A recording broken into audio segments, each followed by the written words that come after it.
Hi everyone, welcome to another Terrain Direct video. So in this video I'm going to be doing another little unboxing thing. This is stuff that I got from people that donated PayPal money to Jake's cause. So I'll show you what we've got. Here's the box. So what actually we've got is something special coming with these. If I can actually find what I'm looking for. So receipt. And so I got him the Citadel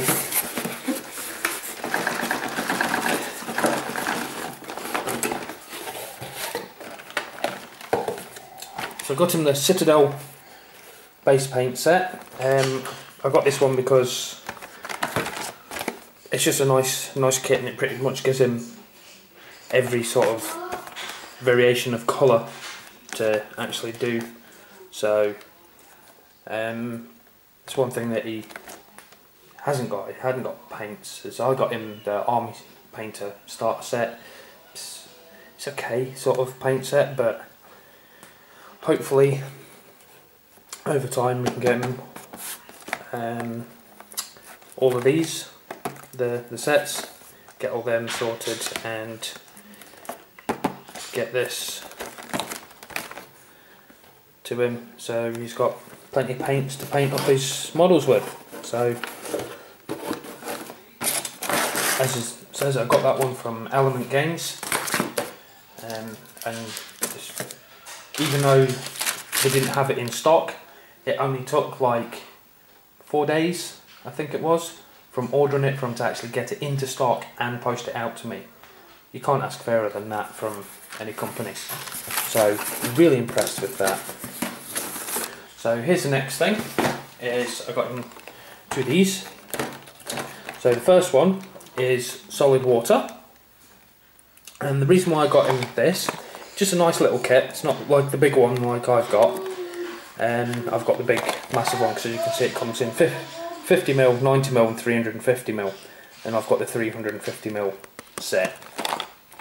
Actually, I've actually got 4 350mm sets, because I to buy it in thing. It's not cheap, but it does do some really great effects, like water effects. So I thought if I got him I didn't want to get him the 50mm one, that was a bit too small. The 90mm one, the amount of bases that it'll be able to do with that, because you can sort of like maybe put puddles and stuff on the bases. I just think it'll make it, again, with like basing, it'll give him something dead nice with the bases, some really nice effects, and it's pretty much easy to use. Pretty much just mix it together, pour it on, or you get like a little, you can use a spatula and actually just like hook a piece into the end and just drop it on, and it will, a little droplet will drop and it will slowly start to spread out. Really easy to use. I've had fantastic results with this stuff multiple times, so I'm dead happy with the stuff. And you can make like other sort of rippling effects as well if you use a toothbrush. And the one thing is, there's really good clear instructions inside these kits. Next one is this one. This one is a fantastic kit. I've actually got a couple of these myself. So I've had them for a while. I've never actually used them, but I do know what they do.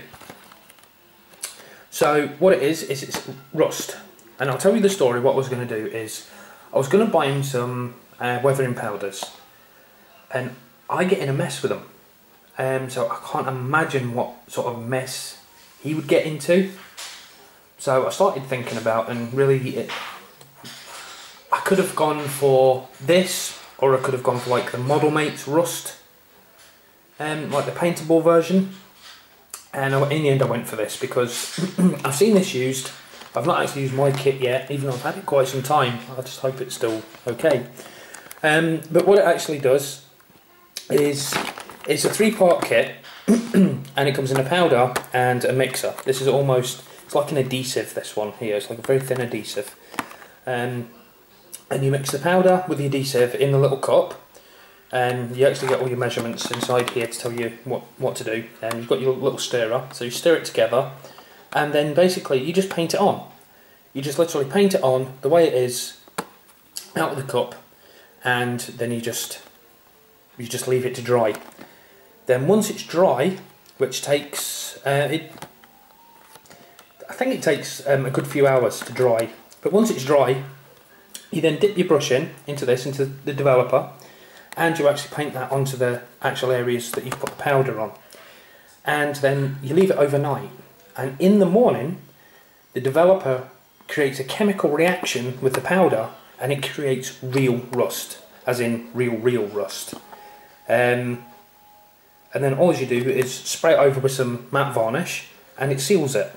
And it looks tremendous. And depending on the amount of powder that you put in, the amount of the mixture between the powder and the adhesive here, depending on how much of the powder that you actually put in it, depends on how much of the actual, how deep it actually rusts. Because as you can see, like even on the picture here, the more powder you put on, the more deeper and darker it gets. The lighter you put on, you get lighter effects.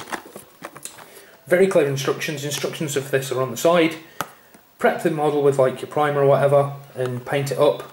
And I would suggest if you was doing it, you would probably maybe even seal it first with a matte spray varnish. Mix it together, like mixing it all together, paint it on, and then yeah, the developer right at the end. So there's like the rest of the instructions there. See, it comes up like dead funny. You paint it on, then next time it's all rusted up, and it looks like it actually does look like real rust, including like all the blisters and blemishes you get. So then two kits. So they two kits are not cheap. I can tell you that for a fact, but they do some outstanding effects. So that's what I've got with that. There is still a couple more things that is still to come with PayPal money, because of I shopped about and I looked, I got the best sort of possible deals that I could get. So there's other little things that I've got him as well, just to use up the rest of the money, and that's things like magnets, glue, and bits and bobs like that. Just little sundries that you'll probably need, like, you know, modelling essentials. The one thing that I never thought about until yesterday is I'm going to try and get him one of the mould line removers from Games Workshop. I'm going to try and get him one of them because I don't want him cutting his fingers with knives and stuff. I'm going to give him a set of my clippers and I'll put them into that little green box that he got. And then I'm going to try and get him one of the actual mould line removers, because that way I know he'll keep his fingers intact, because I'm not overly fond of him playing with knives, as I'm sure that every one of you will agree. Kids and knives shouldn't really mix without extreme supervision. But I think the mould line remover is a little better and a little safer for him to use to get rid of the mould lines on the models. So that's that. Thanks to everybody that actually contributed to actually help make this possible. Like I said, there will be still more stuff that I need to get. So thanks to everybody that's contributed. Take care, happy wargaming.